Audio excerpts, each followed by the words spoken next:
My son said I didn't raise him right, so I sent him back the unpaid child support receipts. Mom's trying to bill me for my childhood, I kid you not.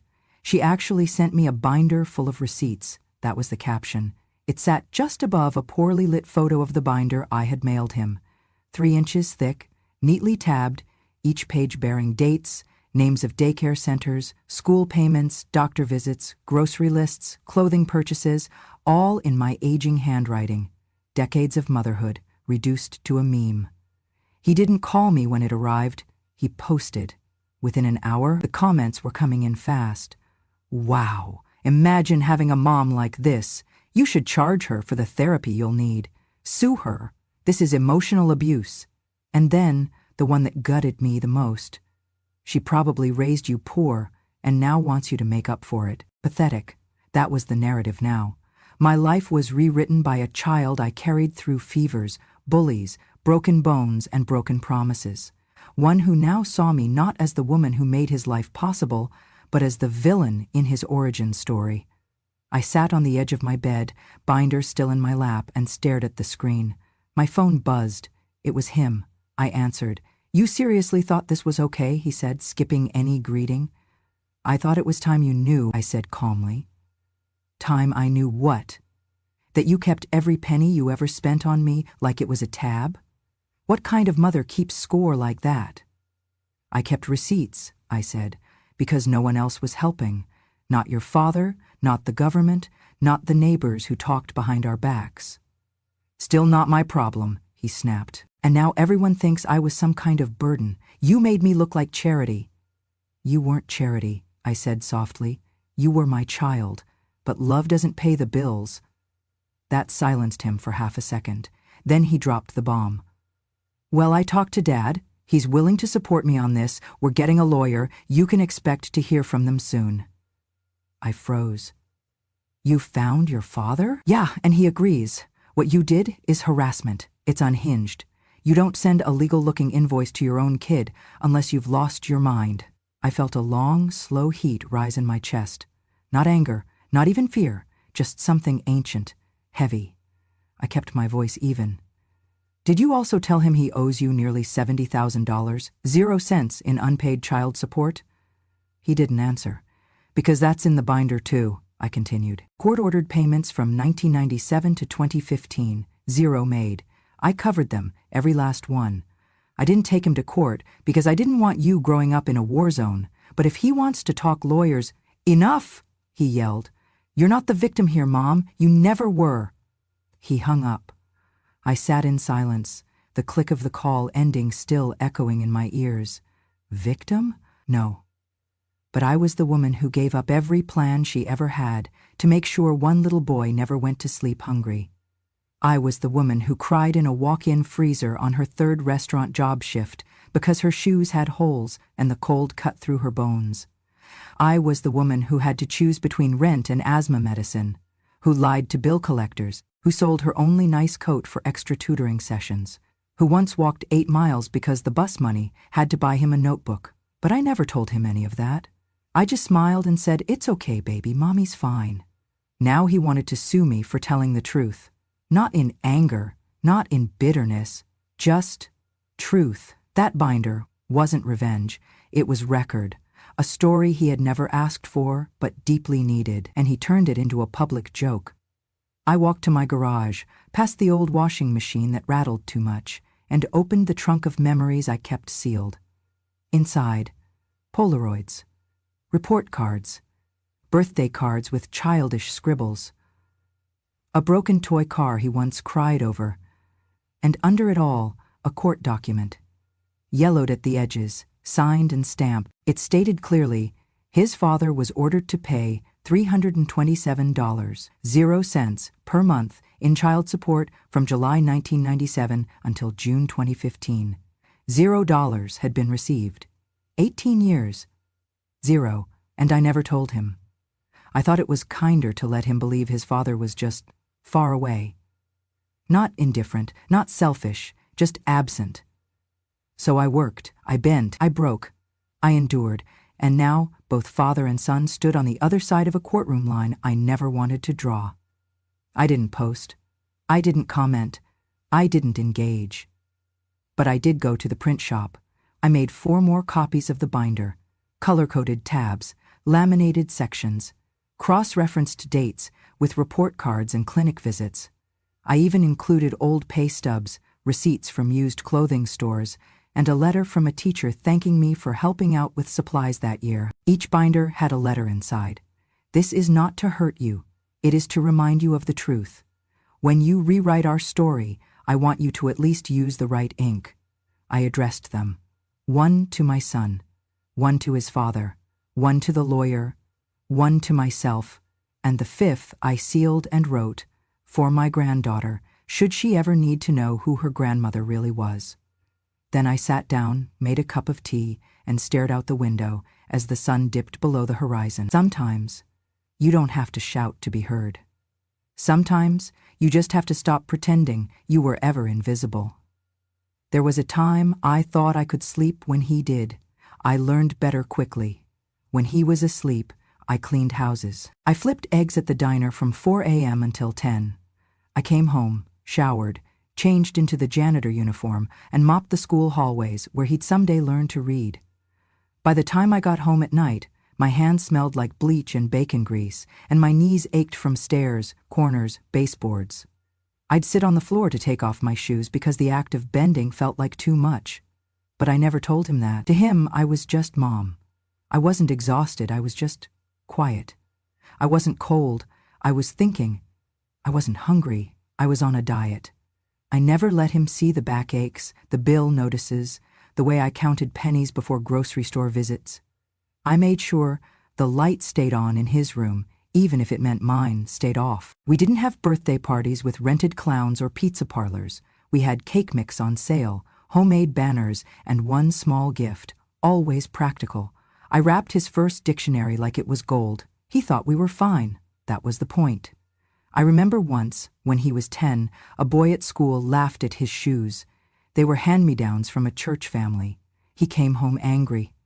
"Why can't I just have normal shoes?" he shouted. I didn't answer. I just smiled and handed him the snack I'd made. He ate in silence, and I washed the dishes slowly. That night, I sewed patches into the soles of those shoes. By morning, they didn't squeak anymore. He never knew. I didn't take assistance, not because I was too proud, but because I didn't qualify. The system said I made too much working 3 jobs. They never asked what rent cost or how many weeks a bottle of antibiotics could blow up a budget. As for his father, I stopped expecting help the day he slammed the door behind him and never came back. The court-ordered payments, he ignored them. I thought of suing again. I even called legal aid once. They put me on hold so long I had to hang up and rush to my night shift. I never called back. Instead, I wiped down tables at a taco joint until 1 a.m., where the manager once told me I was too old to move that fast. I moved faster. I picked up side gigs cleaning Airbnbs, folding laundry for elderly couples, even sewing buttons on uniforms for a local dry cleaner. Every penny I earned, I recorded. That's why I had the binder, because when no one remembers what you gave, the records become your only memory. He never asked where things came from. The field trips, the after-school music lessons, the orthodontist. He never knew I sold my great-grandmother's necklace to pay for his braces, or that I used to skip my lunch break at the diner so I could afford his summer camp. I wanted him to feel like he belonged. He did, until the day he said he didn't. It was at Thanksgiving 2 years ago. He was scrolling through his phone while I served mashed potatoes. His wife was setting the table. I was telling a story about when he was little, how he once cleaned the living room by shoving everything under the couch. He interrupted me not with a laugh, but with a sentence so sharp it cut the room in half. "You know, sometimes I felt embarrassed growing up. You always looked so tired, so poor." I froze, still holding the bowl. He didn't notice. He was still on his phone. I managed to smile. "I'm sorry you felt that way," he shrugged. "I just wish we'd had more." I looked down at the mashed potatoes. I didn't know what to say. His wife cleared her throat awkwardly and changed the subject. We ate in relative peace, but I couldn't forget that sentence. Embarrassed to have me as a mother. That night I opened the storage trunk and pulled out every invoice I had ever saved. I found the tuition receipts from Lincoln Preparatory Academy, $6,200, 0 cents a year, paid in monthly installments. I found the summer camp charges, the art supply kits, the choir robe, rental. None of it was required. All of it was given and paid for by mopping floors at night, scrubbing kitchens before sunrise. When I mailed him the binder, I didn't include a note. I just tucked in a copy of one invoice. Lincoln Prep, tuition fee, $2,007, $516, 0 cents paid in full. And below that, a faded business card from Sparkle Cleaners, where I worked evenings for cash. I didn't say anything. I let the numbers speak, but he didn't read it. He shared it. He mocked it. He made it public. I'm not angry he felt ashamed. I'm heartbroken he thought the solution was to erase me from the narrative, to pretend the work behind his education, his summer memories, his straight teeth, never happened. I don't need a thank you. I needed him to see me, to understand that what looked like being poor was in fact the greatest act of silent sacrifice I could offer. I gave him a world I could never afford for myself, and now I see he grew up thinking I gave him too little because I never told him what it cost. The restaurant was too quiet for what it was about to witness. I had chosen the booth in the back, not to be dramatic, but because some things are easier to survive with your back to the wall. He walked in first, my son, dressed sharply, tired eyes, his lips tight with anticipation, not fear, just annoyance. He didn't even greet me. Then came the ghost, my ex-husband, gray hair now, a belly, a smug look that hadn't aged a day. He slid into the booth across from me like it was any other Tuesday, like he hadn't missed 18 years of Tuesdays. "Hello, Ellen," he said coolly. I nodded. "Let's get this over with," my son muttered, pulling out his phone. "I want this to be civil." "Of course," I said. He reached into his bag and pulled out a thin folder. "This is the draft notice from the attorney. It outlines the emotional distress caused by your recent actions. Also, potential defamation." I raised my hand slightly. "I'd like to go first." They stopped. Surprised, maybe, that I wasn't crying. I reached into my own bag and placed 2 thick binders on the table. One red, one black. I slid the red one to my ex-husband, the black to my son. "These are records," I said. "Receipts, court documents, pay stubs, statements from the school, letters from your pediatrician, 18 years of me raising a child by myself." My son shifted in his seat. My ex rolled his eyes. "I'm not paying for your filing habits," he scoffed. I looked him straight in the eye. "You were ordered to pay $327, 0 cents per month, starting July 1997, ending June 2015. You never paid a cent." I slid one last sheet across the table. A copy of the court order, his name printed in bold, the judge's signature beneath it. "You want to talk lawyers?" I asked calmly. "Start with this." He didn't touch it. My son opened the black binder reluctantly. I could see the skepticism turn to discomfort as he flipped the first few pages. Daycare receipts, the cost of school uniforms, bus passes, prescription bills, all paid in full, by me. "Mom," he started, but I kept going. "I didn't do this to shame you. I did it to show you the truth. You said I didn't raise you right, that I kept you poor, that I was a burden." I leaned forward. "I raised you alone, while he," I gestured toward my ex, "was living 5 miles away with another family." The silence cracked between us like dry ice in warm water. My ex finally stood. "This is pointless. You always did love the stage." "Funny," I said. "I always thought I was in the wings, holding everything together, while the men walked off." He grabbed the court paper, snorted. "You could have taken me to court again. I didn't want our son in courtrooms. I wanted him in classrooms." He left, didn't say goodbye. My son sat there for a long moment, flipping pages, quiet. I didn't interrupt. Finally, he closed the binder. "Why didn't you tell me any of this growing up?" I looked at him, eyes soft. "Because you were a child. I didn't want you to carry guilt. I wanted you to carry joy." He nodded, but I knew what that nod meant, not understanding, just acknowledgement, not remorse, just retreat. He stood, tucked the binder under his arm, and said, I still think you should have just talked to me before airing our dirty laundry. Then he walked away too. I stayed in that booth a while, ordered tea, let the steam rise and fade. 2 men had come into that room expecting me to fold. Instead, I laid the truth on the table, page by page. They left with it in their hands. What they did with it next was up to them. But I knew this much. There were no ghosts left in my house, only records. And a locked door to anyone who mistook silence for shame. I never responded to the post, not once. Not when it reached 5,000 shares, not when they started tagging me in the comments, not even when someone posted a photoshopped image of me holding a receipt like a pitchfork with the caption, "When your mom thinks she's the IRS." I let them talk. The digital crowd, loud and hungry, turned my life into entertainment. But something unexpected happened. Buried between the mockery, a voice rose. It was a girl, maybe in her 20s, who wrote, "Before you laugh, check the numbers. Single moms don't owe silence." Then another voice, older. I was that kid. I grew up thinking my mom failed me. Then I found out she worked 3 jobs while my dad went on vacations. Then came the screenshots. Someone found my son's old post from 2015, back when he graduated college. A photo of him in his cap and gown, beaming, and the caption read, "Wouldn't be here without my mom. Strongest woman I know, worked her fingers raw so I could fly." It had hundreds of likes. People started reposting it. Under his new post, the one calling me dramatic. The contradiction was jarring. One woman wrote, "So she was your hero when you were broke, but a villain now that you're successful?" Another, "It's funny how gratitude expires when your bank account fills up."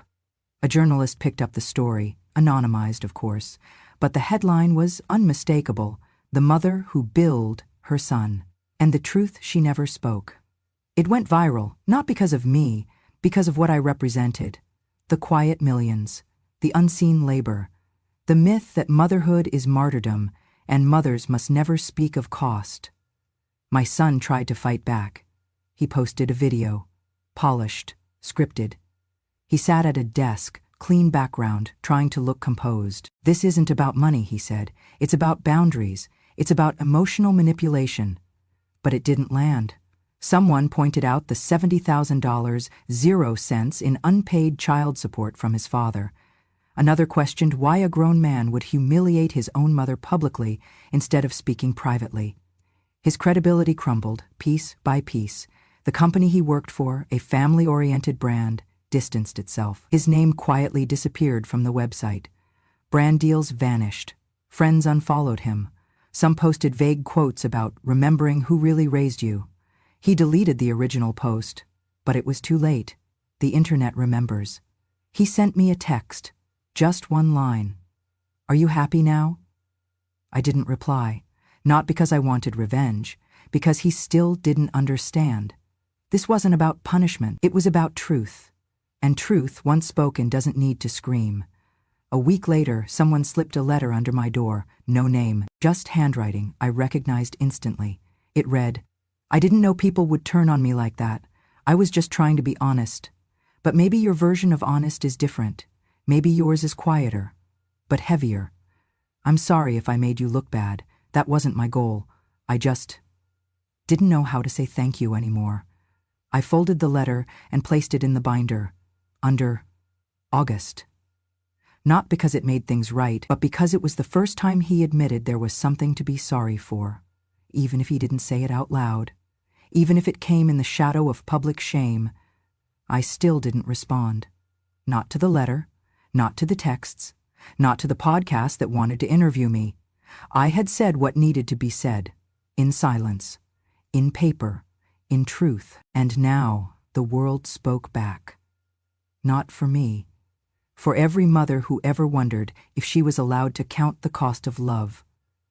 The envelope was cream-colored, the kind you buy in a hurry but seal with hesitation. My name was written on it. Not Ellen, not Mrs. Harris, but something I hadn't seen in writing for years.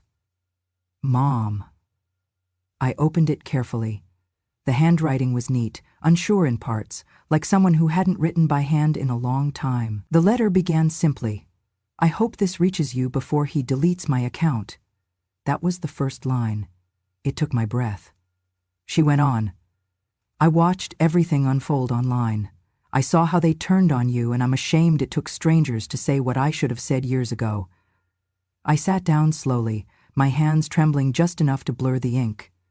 Thank you, not just for raising him, but for reminding me that I'm not crazy.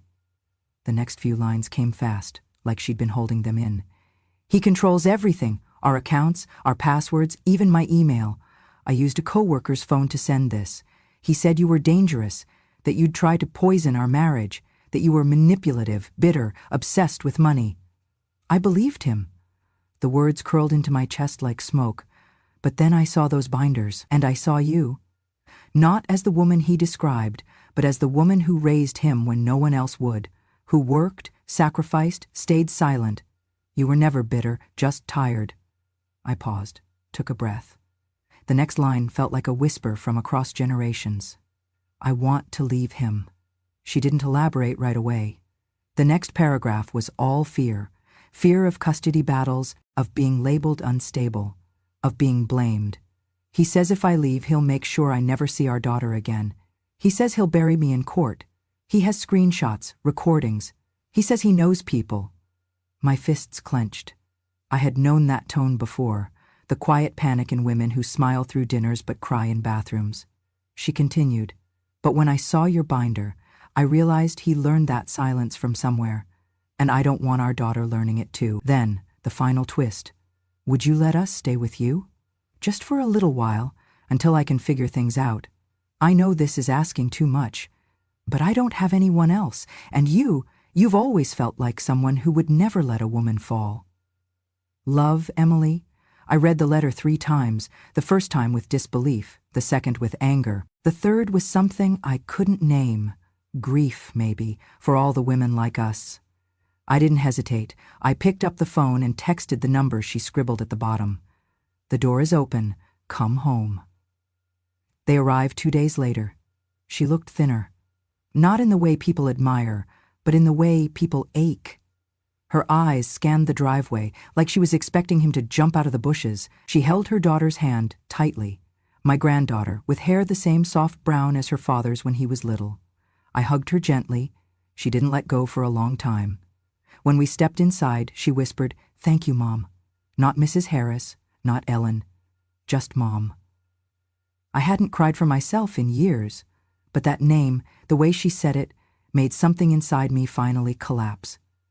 Not from pain, from relief. The courthouse smelled like old wood and cold air. It always did. Justice rarely came with warmth. Emily held my hand as we walked through the double doors. Her fingers trembled. Her face was pale but determined. I had seen that look before.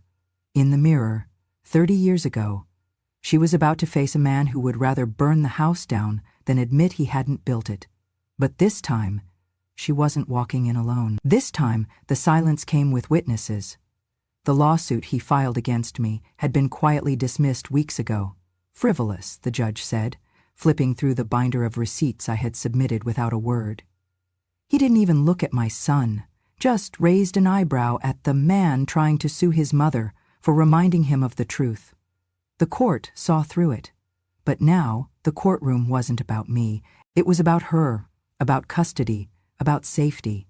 And unexpectedly, it became about something more. It became about history. The judge reviewed the financial records. Emily's injuries, text messages, voice recordings, even statements from neighbors who had heard shouting through the walls. It was open and shut. But when my son took the stand, he didn't talk about her, he talked about me. She manipulated Emily, he said. She turned my wife against me. She's been poisoning my family for years. The judge leaned forward. Are you suggesting your mother, who raised you alone, who never remarried, who has no criminal record, has masterminded a conspiracy against you? My son swallowed. She sent me a binder of receipts. The courtroom paused. Receipts? The judge repeated. For what she spent on me growing up? There was a soft chuckle from someone in the gallery. The judge silenced it. I see, he said. And in this binder, were there lies? No, he admitted. But it was emotionally manipulative. The judge raised one brow. Would you prefer she'd kept silent and let your daughter think her grandmother was a ghost? My son didn't answer. But everyone heard the silence loud and clear. Emily's testimony was short, steady, unshaken. She told them about the bank accounts he'd locked, the phone he monitored, the day he deleted her contact with her own mother, the night he punched the wall an inch from her face. She never cried. She didn't have to. Truth doesn't need tears to tremble. The judge granted her full custody. Immediate relocation approved. Supervised visitation pending further review. He sat there, my son, mouth slightly open, as if the world had betrayed him. But the world had only finally opened its eyes. We thought it was over, up until the judge turned to the back of the courtroom. "To the biological father of Mr. Harris," he said, "would you please rise?" My ex-husband stood slowly. He hadn't expected to be called. "You were court-ordered to pay child support from July 1997 to June 2015. Are you aware that 0 payments were ever received?" He cleared his throat. "Yes, Your Honor, but there was no enforcement." "That doesn't negate the debt," the judge interrupted. "You owed support. You failed to provide it. That's a financial abandonment of your legal responsibility." He looked stunned. "I will be issuing a retroactive enforcement order. The amount due, with interest, is calculated at $94,287.00. Collection begins immediately. Failure to comply will result in garnishment, liens, or incarceration." My son turned to him, wide-eyed. "You said that was over," he whispered. My ex didn't respond.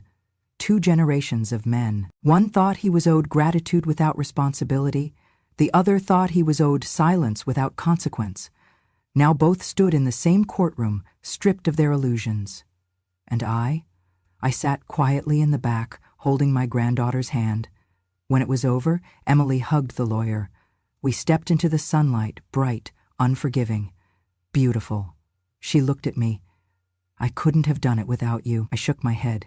"You did it because of you. I was just your shadow." "No," she said. "You were my light." I didn't argue, not because she was right, but because sometimes when someone calls you light, you don't correct them. You just let yourself shine. The house felt different now. Quieter, yes, but not hollow. It was the kind of quiet that comes from peace, not absence. The kind of quiet where you can hear the soup simmer, the pages turn, the garden stretch in the morning sun. Emily moved into the spare room with my granddaughter. We rearranged furniture, painted the walls a soft blue, replaced the old curtains with ones she found at a thrift store, yellow, cheerful, embroidered with little daisies. The room breathed again. So did I. In the mornings, I taught my granddaughter how to water the tomatoes just right, not too much, not too shallow. Her tiny fingers touched every leaf like they were precious. In the afternoons, I showed Emily how to knead dough with care, not fear. We made bread from scratch, then jam, then pie. She laughed for the first time in months when the crust burned a little.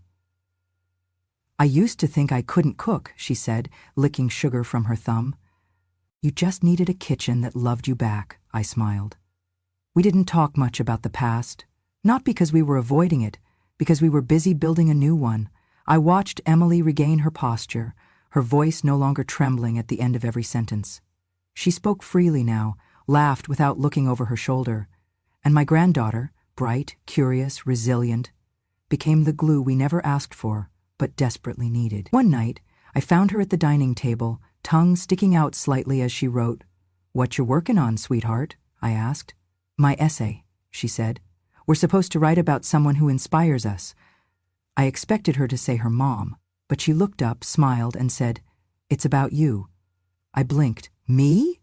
She nodded. I called it The Mother I Got Twice. My heart stilled. She read aloud, "Some people are lucky. They have 2 grandmas. I'm luckier. I have a grandma who's also my second mom. She didn't just teach me how to grow tomatoes or make jelly. She taught my real mom how to smile again. She keeps us safe. She's soft but strong. She's the kind of quiet that makes everything feel okay." I couldn't speak for a full minute. When I finally found my voice, I whispered, "Thank you, baby." She shrugged. "I just wrote the truth." Truth. That word again. So simple. So heavy. It had broken our family, yes, but but now piece by piece it was gluing us back together. No shouting, no courtroom, just sunlight, bread dough, and one girl's honest words. And for the first time in my long, quiet life, I thought, maybe this is what healing really looks like. He came back on a Wednesday. It was cloudy, the kind of day that makes you think of unfinished letters and things left unsaid. The garden had just been watered. Emily was in the kitchen kneading dough, and Lily was reading on the porch. When the knock came, none of us expected it. 3 gentle taps. Not urgent, not weak, just tired. Emily peeked through the window, her breath caught in her throat. "It's him," she whispered. I looked up from my chair in the living room, knitting needles paused mid-air. "Him who, dear?" She didn't answer right away. I stood slowly, feeling the quiet ache in my knees, an old companion. I walked to the door as she opened it. There he stood, David, my son. But to me, in that moment, he was a stranger, with eyes I once might have known. His shirt was wrinkled, beard overgrown, shoes dirty. He looked thinner, like someone who'd been running from something for a very long time, and finally decided to stop. He tried to smile. "Hi, Mom," he said. I tilted my head. "I'm sorry," I said softly. "Do I know you?" His face faltered. Emily stepped in gently. "She has memory lapses, David. It comes and goes." He looked at me again, eyes wet. "It's okay," he said. "I deserve that." We sat in the garden. Lily stayed near, watching from the swing. David sipped the tea I made him. He held the cup with both hands like it might fall if he wasn't careful. "I've been living out of a friend's spare room," he said quietly. "No job, no money, no excuses." I listened. No judgment, no pity, just silence. He went on. "I was angry. All the time, even when I was winning. Especially when I was winning. And I thought, if I could just blame someone, it would make sense." He paused, looking at the steam rise from the cup. "But blaming you never made me feel better, just emptier." I reached out and placed my hand over his. He stared at it, then he pulled something from his jacket, a folded paper, yellowed at the edges. "I never read the last page until recently," he said. He opened it and began to read aloud. "If the day ever comes when you want to apologize, don't bring flowers, don't write a speech. Just live as if you once knew how to love, and that will be enough." He folded the letter carefully. "I don't know if I ever did know how to love." I looked at him. "I think," I said slowly, "you're starting to remember." That evening, Emily and Lily prepared a simple meal: roast chicken, garden potatoes, warm bread. David stayed, hesitating at every gesture of kindness like it was a trap. After dinner, he helped clear the table, washed the dishes, dried every plate by hand, silently. Before he left, he stood at the door for a long time. "I don't expect to be forgiven," he said, "but I wanted you to know. I see it now. What you gave, what I broke." I stepped forward. "I may not remember everything," I said softly, "but I remember this." I placed my hand on his cheek. "Once, you were a boy who made me laugh so hard I dropped my keys in the flour." He laughed, despite himself. "I remember that," he whispered. "Then there's still hope," I smiled. Days passed. He came again the next week. Then the week after that, not to ask for anything, just to be useful. He trimmed the hedges, painted the fence, repaired a broken step on the porch. Always quiet, always waiting. One Sunday, Lily brought me a drawing. It was of our house. 3 women in the garden, me, Emily, Lily, and standing outside the gate, holding flowers, was a man with a nervous smile. "I drew, Daddy," she said. I blinked. "That's your father?" She nodded. "He says he wants to be better." I kissed her forehead. "Then we'll let him try." One morning, I found David sitting on the porch steps, eyes red. I sat beside him. He pulled a crumpled photo from his wallet. Me holding him as a toddler, both of us laughing, covered in frosting. "I forgot this existed," he said. I nodded. "That was your 5th birthday. You refused to eat cake with a spoon." He smiled. "So I used my hands." I smiled back. And your feet, he chuckled, then grew quiet. I wish I'd remembered more of that, instead of just being mad at everything. You were hurt, I said, and hurt people look for targets. But I hit the wrong one. I shook my head. You hit the one closest to you. That's how pain works. He looked down. Can I ever make it right? I didn't answer right away. Then I said, don't make it right, just make it better. That fall, Lily entered a writing contest again. This time her essay was called The Day My Dad Learned to Listen. It didn't win a prize, but it won something greater. David framed it, hung it in his new apartment. Small, modest, but his. Years later, when my memory faded completely, he came every week, read to me, brushed my hair, planted roses in the garden because he knew I used to love them, even if I couldn't tell him so anymore. One day, Emily asked him why he kept coming when I didn't even know his name. He smiled, placing a hand on my shoulder. She may not remember me, he said, but I remember the woman who taught me what love sounds like. And then he turned to Lily and added, and now it's my turn to pass that on. Thank you for staying with me until the end. If you've ever been betrayed and still left the porch light on, hoping somehow they'd find their way back. If you've ever raised a child with both hands and both knees and watched them walk away as if you'd never carried them. If you've ever been told you were too much, too emotional, too old, and still chose to love anyway, this story was not just mine, it was yours. Because for women like us, our silence was never weakness, it was the cost of survival. We stayed quiet so they could speak. We stepped back so they could walk forward. We swallowed every insult, every eye roll, every slammed door, and kept the soup warm anyway, not because we didn't feel the hurt, but because we knew love isn't always loud. Sometimes, love looks like showing up to a courtroom with a binder full of truth. Sometimes, love means sewing souls back onto shoes in the middle of the night. Sometimes, love means letting them forget your name if it means they can finally remember who they are. And sometimes, the strongest thing you can say is nothing at all. So, if you've ever sat in the back of the room while someone else told your story wrong, if you've ever wished someone would say, she didn't ask for applause, but everything you are stands on her shoulders, then let me be the one to say it now. You are not invisible. You are not replaceable. You are not wrong for remembering what they wanted to forget. You are the reason this story exists.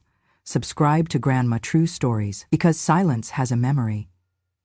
And sometimes, the quietest woman in the room is the one who finally speaks loudest when the world is ready to listen.